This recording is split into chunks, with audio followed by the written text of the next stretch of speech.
Kini bang gitawag mga higala og big fish.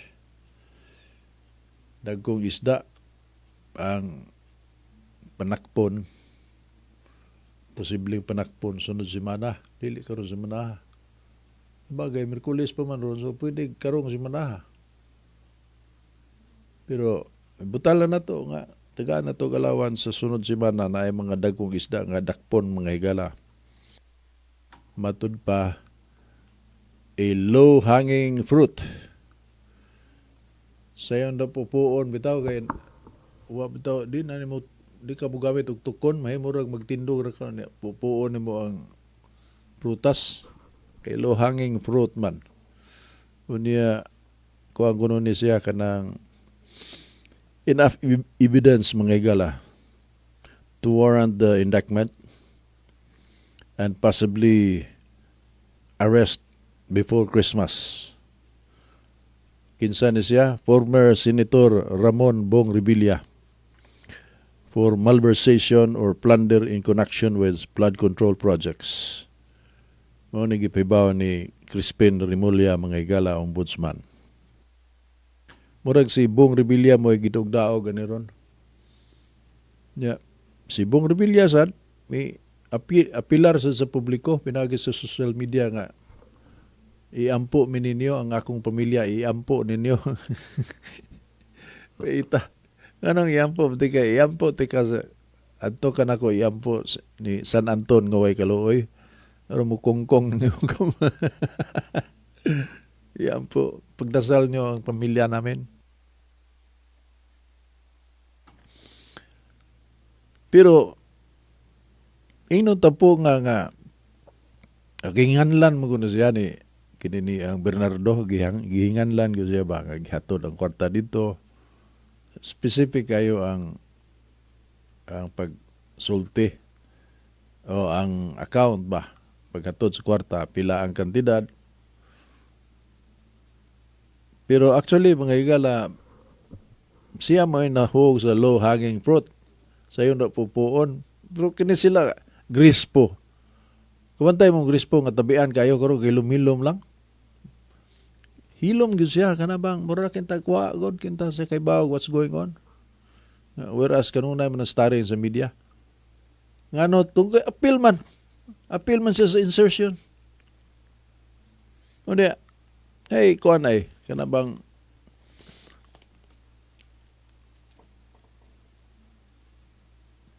matod pa ni Justice Ramon Paul Hernando, Senior Supreme Court Justice Ramon Paul Hernando, sa iyang assertions separate 33-page concurring opinion mga higala sa Supreme Court's decision ordering the return of the Philippine Health Insurance Corporation PhilHealth funds earlier transferred to the National Treasury. Matod pa niya, the right to health is not rhetorical. It is a binding constitutional command that imposes real limits on fiscal discretion. Ug siya miduga nga kadtong pagbalin or transfer sa 60 billion PhilHealth funds wa to magsubay sa Batakang Balaod, unconstitutional. Matod pa niya, when government agencies divert funds dedicated to that right, they do not merely mismanage public finances, they betray a constitutional trust. Pero despite this, why na priso? Kanang technical malversation. Squido ka na. Kadtong barangay treasurer sa Agusan, sa mga barangay dito sa Agusan mga higala, nga surprise audit, surpresa nga pag-audit pa. Kuangan og 400 kapin ang kwarta sa barangay. Nanangit siya mo pauli sa ila, ting paniud to. Pagbalik, gada na taon sa kwarta nga kompleto na. Inigihap sa kwarta, kadtong 400 kapin nga kuwang, nanay ibutang nito nga amot ng huwam baka to siya or gigamit ba kaniya kadiyot ang kwarta, whatever reason. Basta kay iyang gitaplan ang kuwang. So, kumplito na. Awa, matabang, priso. Priso, mga higala. Technical malversation. Pero kani mga dagko isda di man makaduot ang balaod. Unsa man mao ni ang nasod ni Sabas Buang. Kaklaro unconstitutional. Nya daghan para ba ni ang nagisgutan na to ni mga higala kanirang PhilHealth. Unconstitutional, repugnant. Sinang ka ng word? Strong word, gana siya. Repugnant. To the elemental dictate of human justice. Repugnant.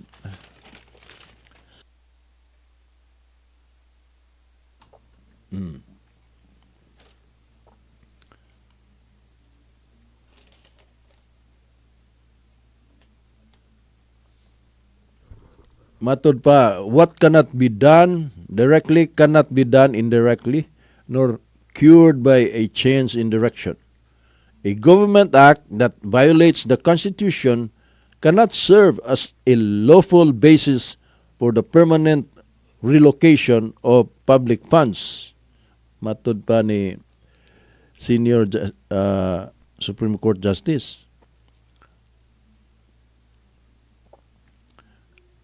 The court should never hesitate to declare as null and void provisions of law that violate any norm or precept of the Constitution. The Constitution does not contemplate a General Appropriations Act containing unprogrammed appropriations. Thus, the court is duty-bound to nullify the inclusion of unprogrammed appropriations in the GAA. Convenience alone can never justify an otherwise unconstitutional practice. Matod pa ni Senior Justice Hernando, I respectfully submit that the inclusion of unprogrammed appropriations in the General Appropriations Act is not allowed under the 1987 Constitution.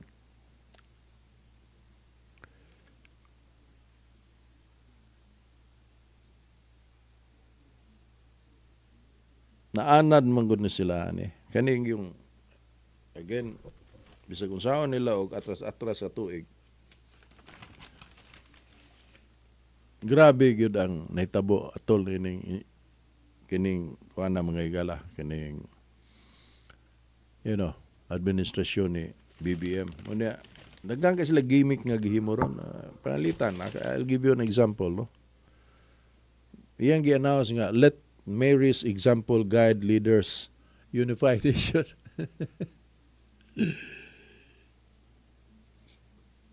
At tupit sa utso, ka-celebrate man ta sa Feast of the Immaculate Conception, mga higala.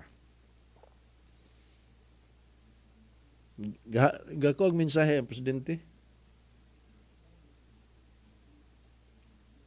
Iyang mensahe nagkanayon nga the religious occasion invites reflection on the life of the Blessed Virgin Mary. As we honor the Blessed Virgin Mary, may her example of purity, devotion, and unwavering faith inspire us to lead lives anchored in grace and purpose. Unsay dating anak ninyo? Kamong naminaw? Zero. Wa gyud credibility when you talk of spirituality. In other words, what I'm saying is he has no credibility whatsoever. Zero. Ang nahimilin nga muhatag na credibility ka nang iyang ipangsulduan ng mga trolls. Otherwise, kaysa may mutuo nga gikan na sa iyang kasing-kasing. Nga iya po kunuhan daig ang kinabuhi ni Mama Mary, Unya giawhag ta nga subayo na to ang kinabuhi ni Mama Mary. Kasi naging si Bongbong Marcos. Totoo mo ka nga judgmental mo na no? Pero ako gani gatuo di gini tuo Ginoo. Kaning klase sa tao murag wa na ipagtuo sa Ginoo. Musangpit lang si Ginoo kanang hapit na mamatay siguro ba. Kanang magtinga na bitaw sakit ang lawas mo yung Ginoo bangit taon ko mao siguro na. Pero otherwise gihimo na gyud nilang tanan duwa-duwa og mga bata tanawa ha. Kabantay mo sa approach nila sa public relations, pahumot sa publiko.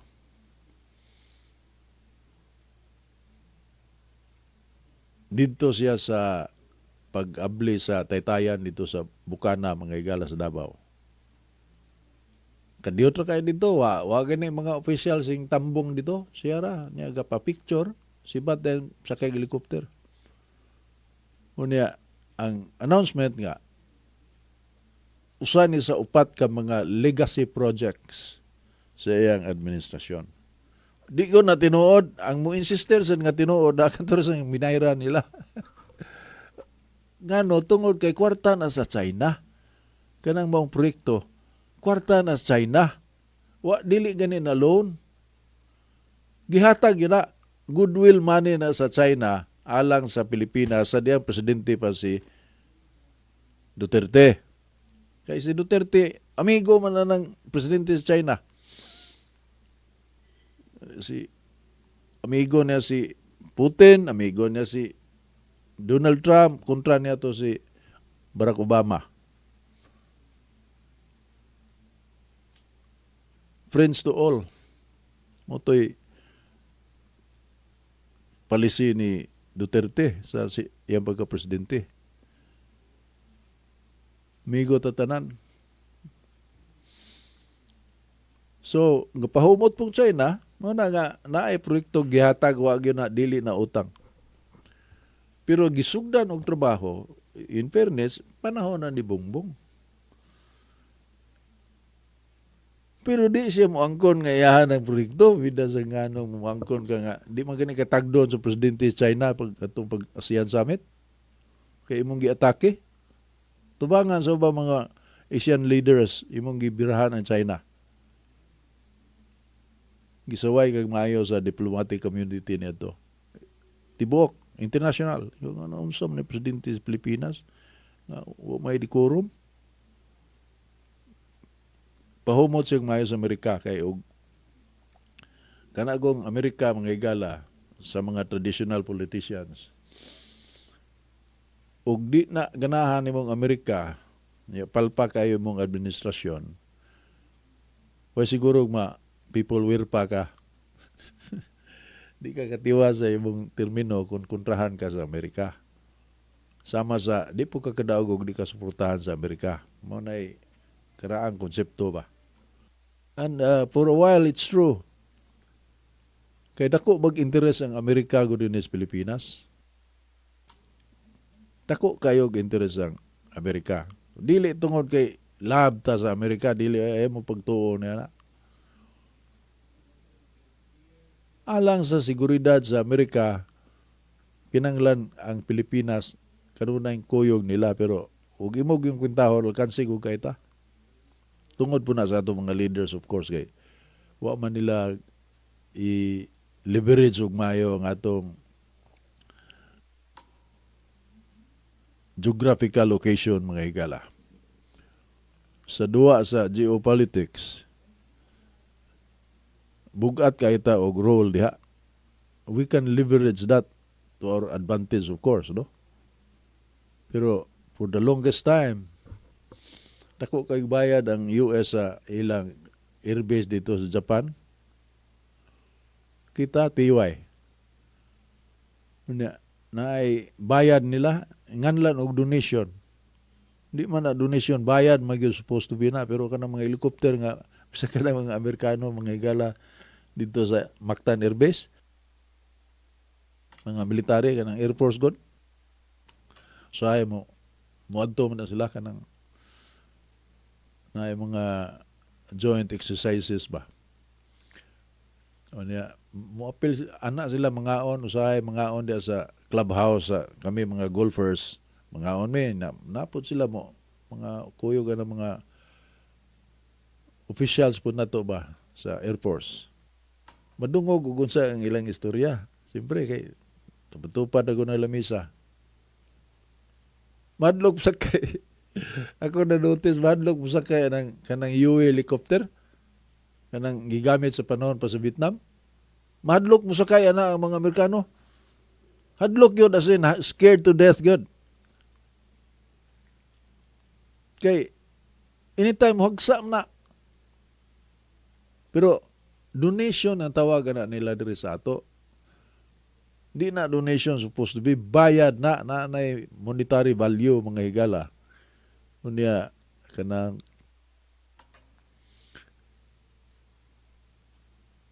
junk na siya. Wala bisag usa sa Amerika ingon ana nga model galupad-lupad wala na hagbay pa nang gi-junk. Wala mo kalit lang ta kabalita kadto sa tong bagyo bago lang.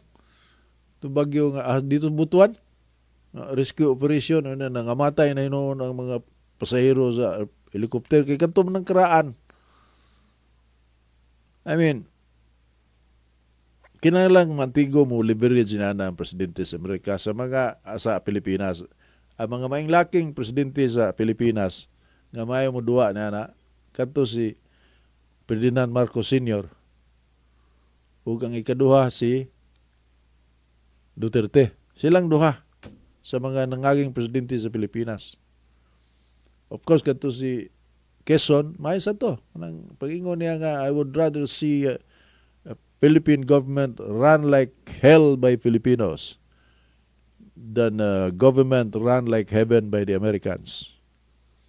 Kuan sa to, minarunong sa to, dili ito istorya lang na ato'y katuyuan pero ang weakness ni Emil Quezon, babae, laugan kuno itong mga starlet sa CIA, bigaon man kuno to nya kana kuno na TV ba TV sa una mga tuberculosis ba makabigaon man kuno na mo na istorya karaang mga tao niya kuan na sa una mura nagkanser way tambal mo to si Emil Quezon gilawgan datog mga artista sa kinini ang CIA. So na-deskuido na ang interes sa Pilipinas. Kana mga visa sa mga parinti sa mga politiko. In-exchange niya na mga higala nga makaadto ang mga kaliwat sa mga politiko sa Amerika, ibaligya ang atong soberenya for many years. Kadto si Marcos may marunong ba pwede marunong nga mo gito. Kay ba magod kay kuan man kanang history buff ba? Kusog mo basa og kasaysayan mga higala, local as well as world history. Mao sad to si Ruben Canoy, mao sad to si Lito Osmeña. Di mahuman ang adlaw maminaw ka sa ilang pag-narrate sa kasaysayan ba? World history o kaning Philippine history. Malingaw ka maminaw eh. Unya, i-relate na sa economics. Ekonomiya nga nung kagira sa hinungdan. Unya, kanang kini mga location karon ba? Strategic location. In kaso og magkabikil gyud kay for some strange reason mga higala the human species di man maka agwanta og way gira. Ang tao ba, the human species, we cannot coexist. Kuan god pila to kada adlaw kada adlaw murag dunay 28 I think dunay 28 ka mga pocket wars aning planeta. karon nini mga gutluan na kapatay rundong. Dili lang dagko nga patay, pero patay gyapon kanang patay sa utlanan, ana ba? Mao nay ato sad nga kuan kanang karakter man nato sa isip tao, the human species. We seem to be hostile to each other. Ang kanang mga pangandoy ba sa mga gustog kalinaw. May mo ba hindi ta magpatay? Pero patay oy. So sa ato pa without looking at kini bang possibilities, okay? Kanang specific cause of conflict. Bisan pag di ka tanaw ana. Hinungdan nga nung posibleng magpinusilay. The fact is magpinusilay gud, tanawa ra gud. Di na kinahanglan mo tan-aw ka og unsa hinungdan nga nung moabot sa punto nga magpinusilay. Ang imong tan-awon nga ang matag pila ka tuig na magpatay gyud. Oh. Magpatay gyud ang mga tao. So kita karon katanaw ta nga naay posibleng third world war. Okay, duha naman ka world war. First World War, Second World War, by far the most efficient in killing people. Gagamit atong higayuna og mga weapons nga efficient kay ipatay tao. Pero why kalupig kun ugaling mahitabo ang Third World War, mga higala? Kay mao man atong nature, itang tao. So kana mo na igbantayan kuno naa ang duwa sa Pilipinas. Wa ta kapahimos niya na. Naay Bukana Bridge diri sa Davao. That's tanawa ra gud kung sa takahanggaw kita mga Pinoy ha. Ug imong tan-awon ang kwarta sa China nga gipahimoslan sa mga silingang nasod. Silingang kanasuran. Kinagamyan ta?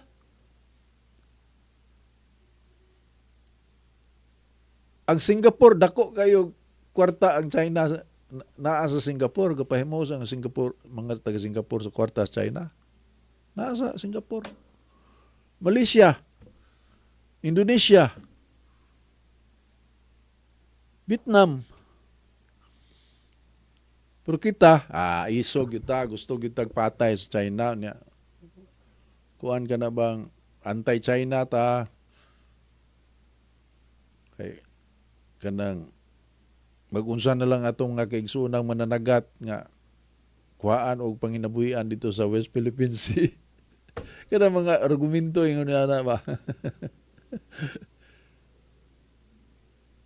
Oy, ang ubang nasod nga silingan mag-away ta istorya kana bang layan sige tag bikil sa istorya pero negosyo sa tabi.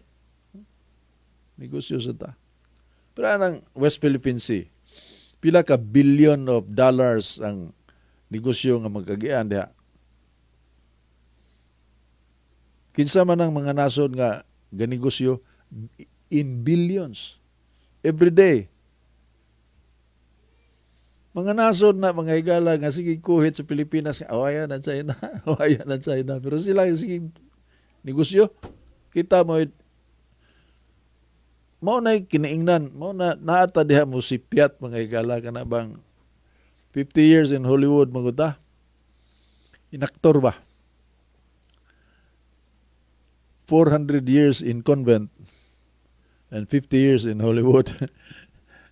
Fatal kayo na nga combination no atong psych ba Filipino psych ba nga. Bisag wa tay daganan mamugos ta kay ihangad na to langit. Isanding na to sa Ginoo. Maayo ba na? Unya, amugiro na kanalangan sa Philippine team na to nga gilas, pakitang gilas. Usa man ang mentality ha? Sige kapildi. Di ta realistic ba? Kanun na ita lupig, di ta kay ba, kanang kita ramay ni adin ni sa Orient mga igala nga lahi og mentality. Kanang gitawag og Oriental thinking. Oriental thinking. Supposed to be, kita, we think like Orientals because we're in an Oriental region.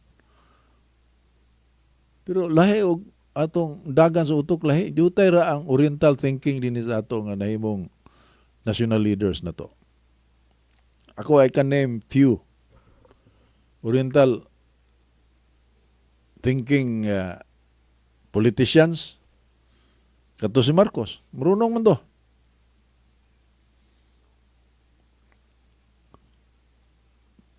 Kana gong lisod-lisuron kay ba ka sa Amerika, demokrasya man ng Amerika. Republicans o kininiyang Democrats. Katong Democrats mo to'y kontra ni Marcos.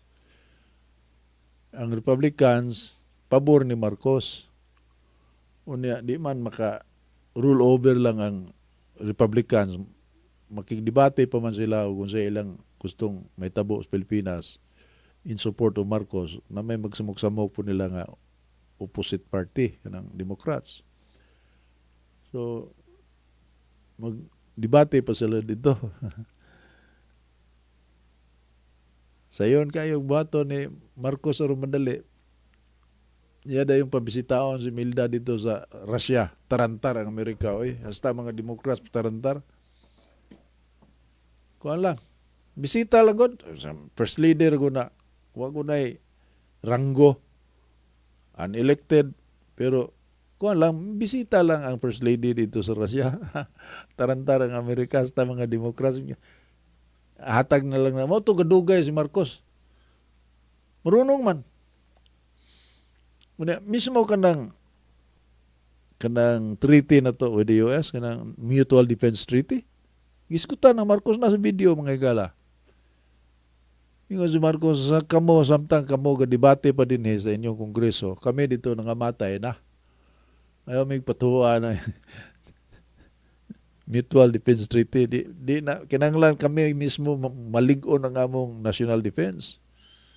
So mangayo ta og dagang armas nila. Kay in kaso maggira-gira, sa debate pa sila pila ilang ipadaan na to, kita din rin nangamatay na. Manay mentality nga, ginamit ang utok ba? Oriental thinking. Duterte. Simple kayo og buruganan Duterte. Nganong adto man ta makamigo to layo kayo? Na may duol? O man sa hilabte na nila? Di ba? Na mahimo matagsilingan. To Duterte pinangga to siya sa Japan, China, Russia. Mitahod sila sa iyang liderato. Oriental thinking. Pero ang mga Western leaders, hindi ganahan ni Duterte. Hindi ganahan ni Duterte. Lahat masalag mentality ang Western leaders. Muna siya ang diferensya. Kato si kanay Gobernador Lito Osmeña, bidag anuguna ang atong presidente. Ug mo pa to na presidente, dato na siguro kayo ito. Karong panahon na. Sakto sa hambog. Kay bao kung sa iyang istorya. Na ay theory ba? Theoretically loaded na ay hambog. Kay ba o kung sa iyang buhaton? Di pareha na itong mga leaders. Jesus, pareha kining atong leader karon. Kanang layan man paminaw, muram ta hambugiro nga sumayang laki pa ko na niya. Pero ako gaduda jud. Nga panalitan og examinon Miss Bongbong 1 to 10. Get 1/4 sheet of paper. Mag-examine 1 to 10. Murag akong tanaw dong, mas dako ko dong. Siguro na ako ay mga 5 kas correct na 5 po'y hagbong kanang X. Pero kani murag may lagnay trace ni. Pero just to drive home a point, mga igala, pero matay. Clueless yun. Clueless as in. Too dependent on his advisors. Ang mga advisors, inferior quality ang iyang mga advisors. Kanto unta si Enrile, pero namatay naman. Tiguang na sad kayo to si Enrile. Oy. Kanto mo ay the best nga advisor ni Bongbong. Hinog ba? Hinog na kayo. Kinsa pamailaan mo maiskutan nga angay mo advice ni Bongbong aron matarong na yung administrasyon. Puro man, nga doon ka na si Anggara. Muhiwi-hiwi naman sang baba na yan na dong. Dagang adik ka yung gobyerno. Kana si Abalos. Katong dagang senador nga, DILG, Benur Abalos, maghiwi-hiwi mo sang baba. Kana bang tigamitan yun ba?